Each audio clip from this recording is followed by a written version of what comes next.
Hey viewers, welcome back to my channel. আমাদের রান্নাঘরে থাকা অন্যতম উপাদানগুলির মধ্যে একটি হলো মেথি, আর এই হাজার গুণ সম্পন্ন মেথির পাতা শুকিয়ে তৈরি হয় কসুরি মেথি। সোজা সাপটা যে কোনো রান্নায় অন্য মাত্রা এনে দিতে এর জুড়ি মেলা ভার। এই মশলা এছাড়াও বিভিন্ন রকমের কাবাবে ব্যবহার করা হয়, যেটা কিন্তু স্বাদটা অনেক গুণ বাড়িয়ে দেয়। তাই আজকে আমি আপনাদের জন্য নিয়ে চলে এসেছি খুব সহজেই বাড়িতে কিভাবে কাসুরি মেথি বানাতে পারেন তার রেসিপি নিয়ে, আর কিভাবে এটাকে স্টোর করবেন সবটাই কিন্তু এই রেসিপিতে শেয়ার করব। তাই ভিডিওটি স্কিপ না করে পুরো ভিডিওটা দেখতে থাকুন। আর এটি কিন্তু শুধু রান্নাতেই নয়, বহু যুগ ধরে কিন্তু মেথি পাতা আয়ুর্বেদিক চিকিৎসার জন্য অন্যতম উপাদান হিসেবে ব্যবহৃত হয়ে এসেছে। আর এই মেথি এবং মেথি পাতায় রয়েছে প্রচুর পরিমাণে ফাইবার। এছাড়াও এর মধ্যে রয়েছে প্রচুর পরিমাণে অ্যান্টিঅক্সিডেন্ট। মেথি পাতা প্রচুর পরিমাণে আয়রন সমৃদ্ধ হওয়ায় এটি শরীরের রক্তাল্পতার সমস্যাও কিন্তু অনেকটাই দূর করে।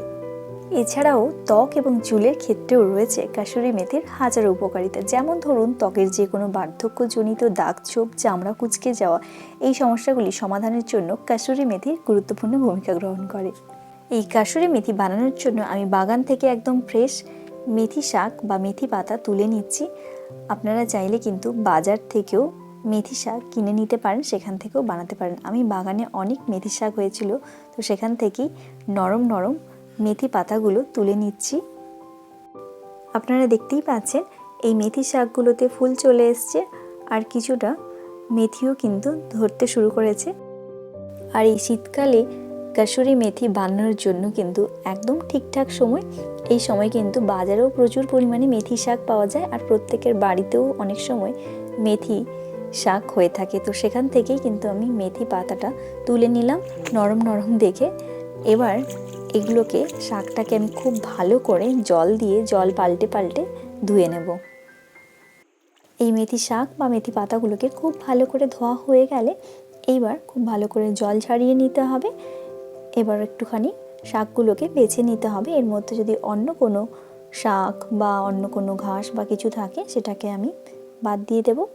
এইবার একটা প্লেটের মধ্যে শাকগুলোকে দিয়ে দিচ্ছি, মেথি পাতাগুলোকে।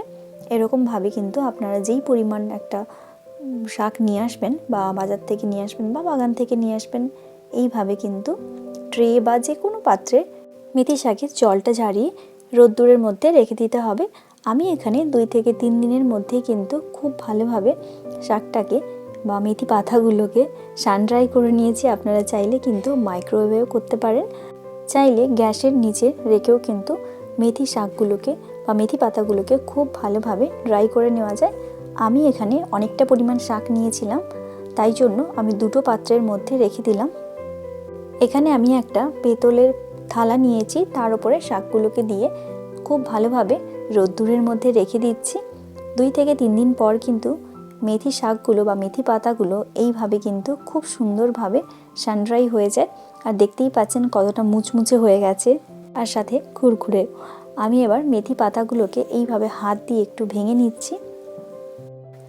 এই পাতাতে প্রথমে কোনো গন্ধ ছিল না, কিন্তু শুকোনোর পর সুন্দর একটি স্মেল করে। আর এই মচমচে পাতাগুলোকে একটু গুঁড়ো করে নেব। খুব সহজেই কিন্তু বাড়িতেই তৈরি করে ফেলতে পারেন এইভাবে কাসুরি মেথি। দোকান থেকে প্যাকেটে যদি এই পরিমাণ কাসুরি মেথি কিনতে যান, সেক্ষেত্রে কিন্তু অনেক দাম পড়ে যায়। আর বাড়িতেই কিন্তু এইভাবে বানালে কিন্তু খুব সহজেই এবং খুব কম খরচেই কিন্তু বাড়িতেই বানিয়ে ফেলতে পারেন এইভাবে মুচমুচে সুন্দর কাসুরি মেথি।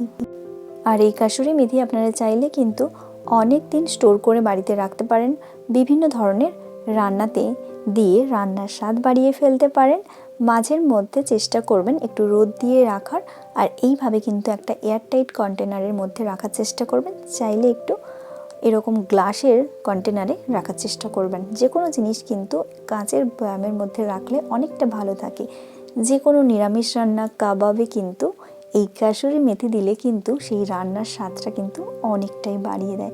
তাহলে বন্ধুরা, আজকের আমার এই ভিডিওটি আপনাদের কেমন লাগলো অবশ্যই কমেন্টস করে জানাতে ভুলবেন না। আর এখনও যদি আমার এই চ্যানেলটি দ্য বং রেসিপি উইথ শোভা না সাবস্ক্রাইব করে থাকেন তাহলে এখনই গিয়ে সাবস্ক্রাইব করে নিন। সবশেষে এটাই বলবো, আমার এই চ্যানেলের নামটা একটু আমি চেঞ্জ করেছি, আর আপনাদের যদি ভালো লাগে বা খারাপ লাগে অবশ্যই কমেন্টস করে জানাতে পারেন। সবাই খুব ভালো থাকবেন, সুস্থ থাকবেন, টাটা।